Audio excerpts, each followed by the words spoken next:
अस्सलाम वालेकुम। मैं हूं समीर रहमान और इस वीडियो में हम इम्यून सिस्टम के बारे में पढ़ेंगे और टाइप्स ऑफ इम्यून सिस्टम में हम इनेट इम्यून सिस्टम के बारे में पढ़ेंगे।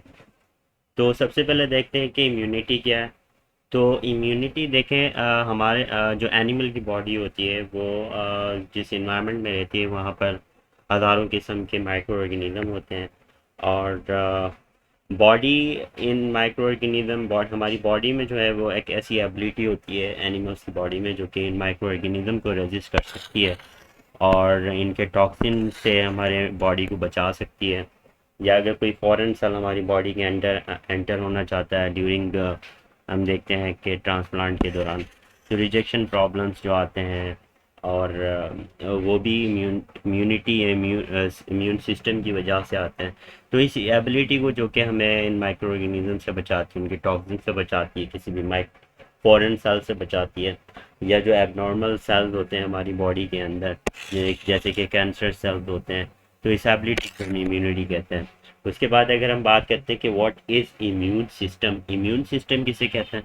इम्यून सिस्टम जो है एक ऐसा बॉडी का सिस्टम है जो कि एनिमल की बॉडी को इम्यूनिटी प्रोवाइड करता है, कन्फर करता है।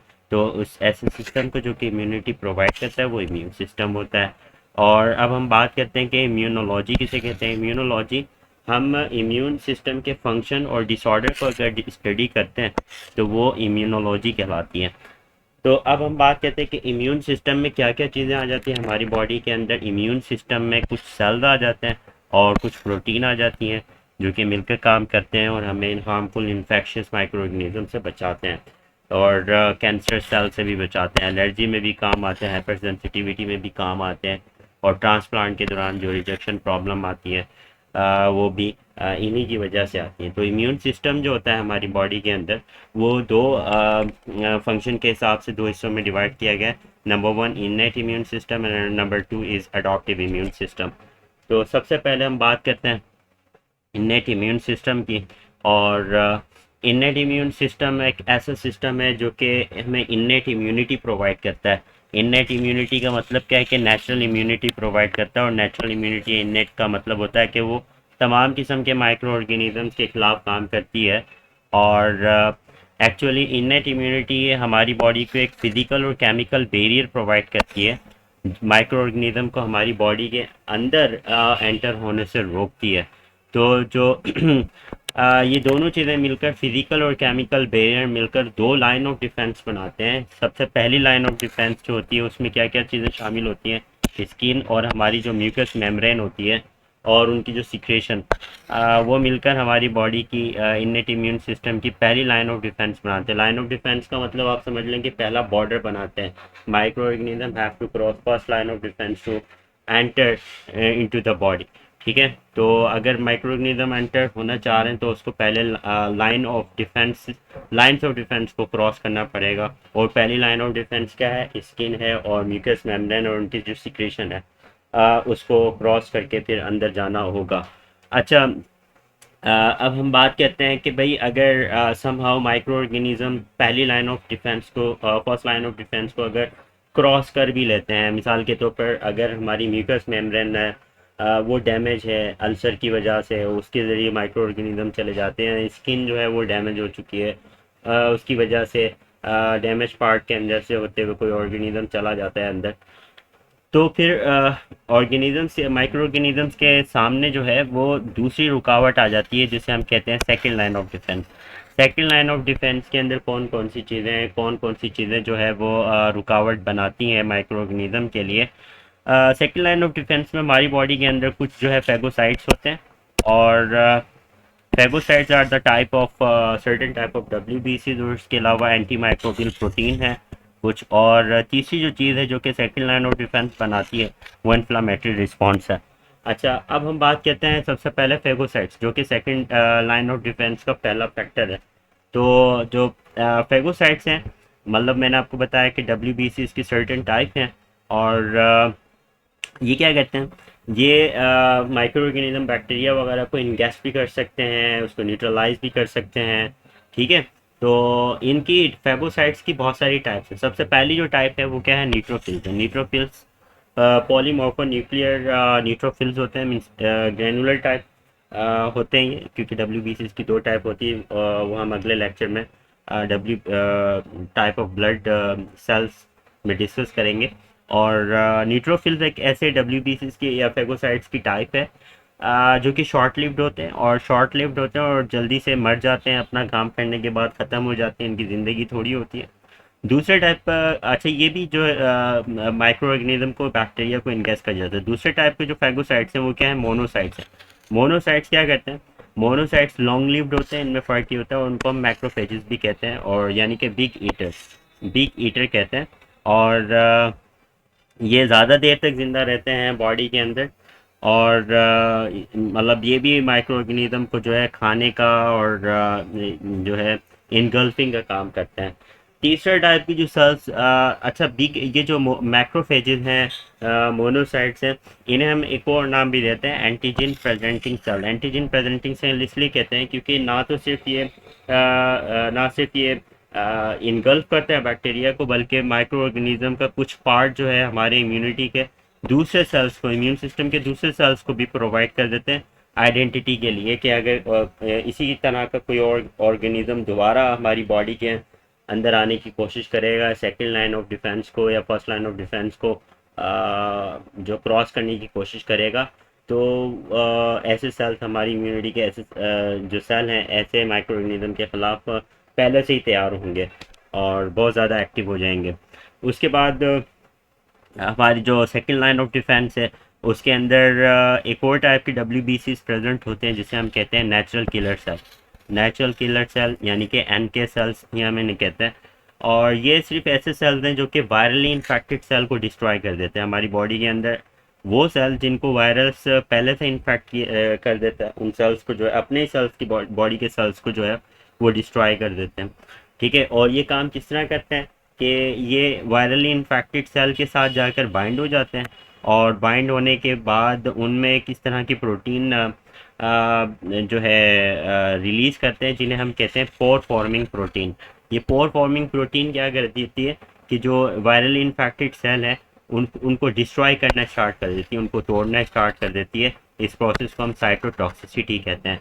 तो साइटोटॉक्सिसिटी के ज़रिए नेचुरल किलर सेल जो है, वायरली इन्फेक्टेड सेल जो होते हैं बॉडी के अंदर, उनको डिस्ट्रॉय कर देती है। अच्छा, जो अब हमारे पास सेकंड लाइन ऑफ डिफेंस के अंदर तीसरा जो फैक्टर है जो कि काम करता है, वो है anti microbial protein. Anti microbial protein के अंदर बहुत सारी प्रोटीन्स आ जाती हैं, जिसके अंदर लाइसोजाइम है। ठीक है, एक ऐसा एंजाइम है जो कि हमारी इम्यून सिस्टम में सेकंड लाइन ऑफ डिफेंस के तौर पर काम करता है, और कॉम्प्लीमेंट प्रोटीन है जिसके बारे में भी हम डिस्कस करने वाले हैं, और इंटरफियरॉन्स हैं। तो सबसे पहले हमने देखना है कि एंटी माइक्रोबियल प्रोटीन जो है, सबसे पहले लाइसोसोम को देखना। लाइसोसोम हमारे बॉडी की कुछ सिक्रेशन है, जिस तरह की सलाइवा है, ठीक है, और टेयर है, इसके अंदर ये प्रेजेंट होता है। ये भी एंटी माइक्रोबियल प्रोटीन के तौर पर काम करता है, और बैक्टीरिया का जो सेल है उसको तोड़ देता है, लाइसिस करवाता है उसकी। उसके बाद है हमारे पास कॉम्प्लीमेंट प्रोटीन। कॉम्प्लीमेंट प्रोटीन क्या करती है, कॉम्प्लीमेंट प्रोटीन जो है वो भी इनेट इम्यून सिस्टम में काम करती है और एडॉप्टिव इम्यून सिस्टम में भी काम करती है। सबसे पहले हम इसको सेकेंड लाइन ऑफ डिफेंस के फैक्टर के तौर पर देखते हैं कि किस तरह से काम करती है। ये कीमो अट्रैक्टेंट का काम करती है।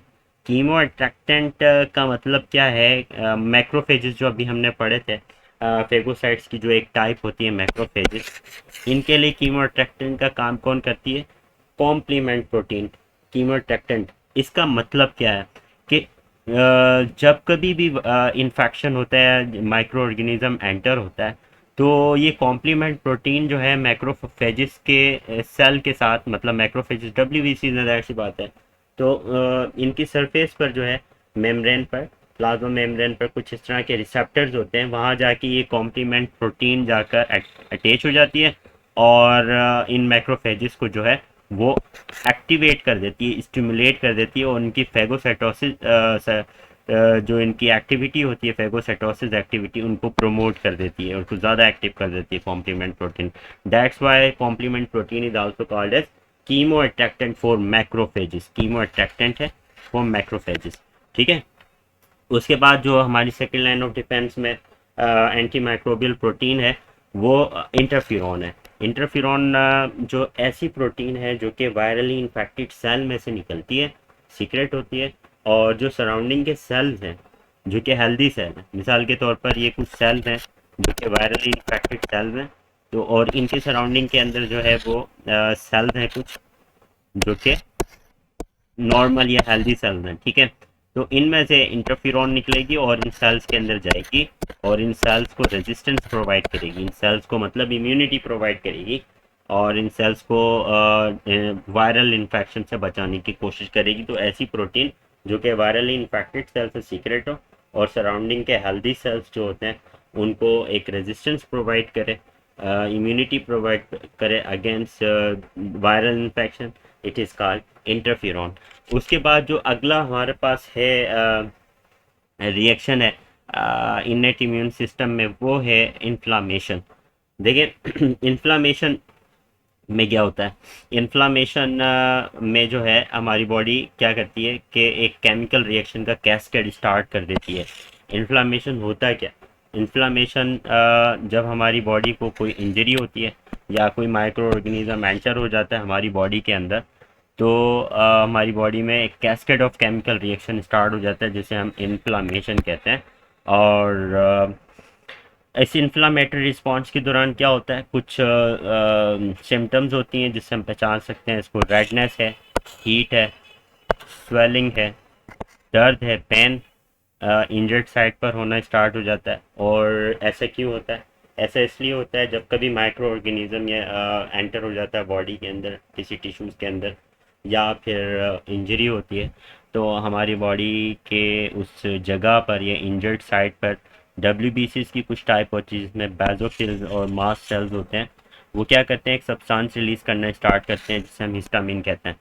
हिस्टामिन क्या कहते हैं, उस जगह की उस टिश्यू के जो वहाँ पर कैपिलरी बेड मौजूद होता है, कैपिलरीज मौजूद होती हैं, उनकी परमिएबिलिटी को इंक्रीज़ कर देते हैं, मतलब वो ज़्यादा लीकर हो जाती हैं, लीक हो जाती हैं, उसके अंदर जो फ्लूइड होता है वो ज़्यादा से ज़्यादा ऐसे टिश्यूज़ के अंदर लीक होना स्टार्ट हो जाता है। और वहाँ की जो वेन्स होती हैं, जो आर्टरीज होती हैं, वहाँ पर भी जो आर्ट्रील्स वगैरह होती हैं उनकी वेदो डायलेशन करा देते हैं, ठीक है। तो इस तरह के रिस्पॉन्स वहाँ पर हो रहे होते हैं। तो यहाँ पर जाहिर सी बात है परमिएबिलिटी की वजह से बहुत सारा मटेरियल जो है वो कैपिलरीज में से निकल कर टिश्यूज़ के अंदर आ जाता है। तो इसके साथ अट्रैक्शन पैदा हो जाती है, कुछ हमारे डब्ल्यूबीसीज होते हैं बॉडी के अंदर जैसे कि फैगोसाइट्स और मैक्रोफेजेस जो हैं, वो कीमोटैक्सिस के प्रोसेस के ज़रिए अट्रैक्ट होते हैं ऐसी साइट्स पर जो कि इंजर्ड साइट हैं, वहाँ पर अट्रैक्ट होते हैं और मूव करते हुए वहाँ पर आते हैं। और फैगोसाइटिस साइट्स जब आते हैं तो यहाँ पर आने के बाद माइक्रो ऑर्गेनिज़म जो प्रेजेंट होते हैं, और डर्ट होती है, गंदगी मट्टी वगैरह, या फिर टूटे हुए सेल्स के टुकड़े होते हैं, उनको ईट अप करना स्टार्ट कर देते हैं, खाना स्टार्ट कर देते हैं, और फिर उसके नतीजे में पस प्रोड्यूस होता है। अच्छा, कुछ माइक्रो ऑर्गेनिज्म इस रिस्पॉन्स से अगर बचकर निकल भी जाएँ बॉडी के दूसरे पार्ट को इन्फेक्ट करने के लिए, तो हमारे डब्ल्यूबीसीज उनका पीछा करते हैं और हमारी बॉडी के अंदर फीवर जो है वो कॉज कर देते हैं। हमारी बॉडी के अंदर ऐसा केमिकल रिलीज़ करते हैं जिसे हम कहते हैं पायरोजिन। पायरोजिन से हमारी बॉडी का टेम्परेचर जो है वो नॉर्मल से ऊपर चला जाता है, इस प्रोसेस को हम फीवर कहते हैं। तो फीवर अगर कम है, मॉडरेट फीवर है, तो हमारी डिफेंस सिस्टम के लिए बहुत अच्छा है, लेकिन अगर ये ज़्यादा है तो हमारी बॉडी के लिए नुकसानदेह है, ठीक है। अच्छा, कम या मॉडरेट फीवर जो होता है उससे क्या होता है, माइक्रो ऑर्गेनिज्म की जो फेगोसाइटोसिस है वो बढ़ जाती है, माइक्रो ऑर्गेनिज्म ज़्यादा से ज़्यादा हीटअप किए जाते हैं डब्ल्यूबीसीज के ज़रिए। और उसके अलावा इंटरफेरॉन की प्रोडक्शन इंक्रीज़ हो जाती है, ठीक है। और जो रिपेयरिंग है डैमेज टिश्यूज़ की वो भी बढ़ जाती है। तो ये हमने देखा इम्यून सिस्टम के अंदर डिफरेंट टाइप के फिजिकल बैरियर जो है वो काम करते हैं और लाइन ऑफ डिफेंसेस बनाते हैं। इसमें फर्स्ट लाइन ऑफ डिफेंसेस हमने देखा स्किन एंड म्यूकस मेम्ब्रेन, और सेकंड लाइन ऑफ डिफेंसेस में मैंने आपको बताया कि सेकंड लाइन ऑफ डिफेंस है उसके अंदर सर्टेन टाइप ऑफ डब्ल्यूबीसीज होते हैं, एंटी माइक्रोबियल प्रोटीन और इन्फ्लामेटरी रिस्पॉन्सेज मिलकर एक सेकंड लाइन ऑफ डिफेंस बनाते हैं और माइक्रो ऑर्गेनिज्म को हमारे बॉडी के टिश्यूज़ इन्फेक्ट करने से बचाते हैं। अगली वीडियो में इंशाल्लाह हम अडॉप्टिव इम्यून सिस्टम की बात करेंगे। अगर कोई सवाल है, कोई सजेशन, तो प्लीज़ कमेंट ज़रूर कीजिएगा। बहुत शुक्रिया।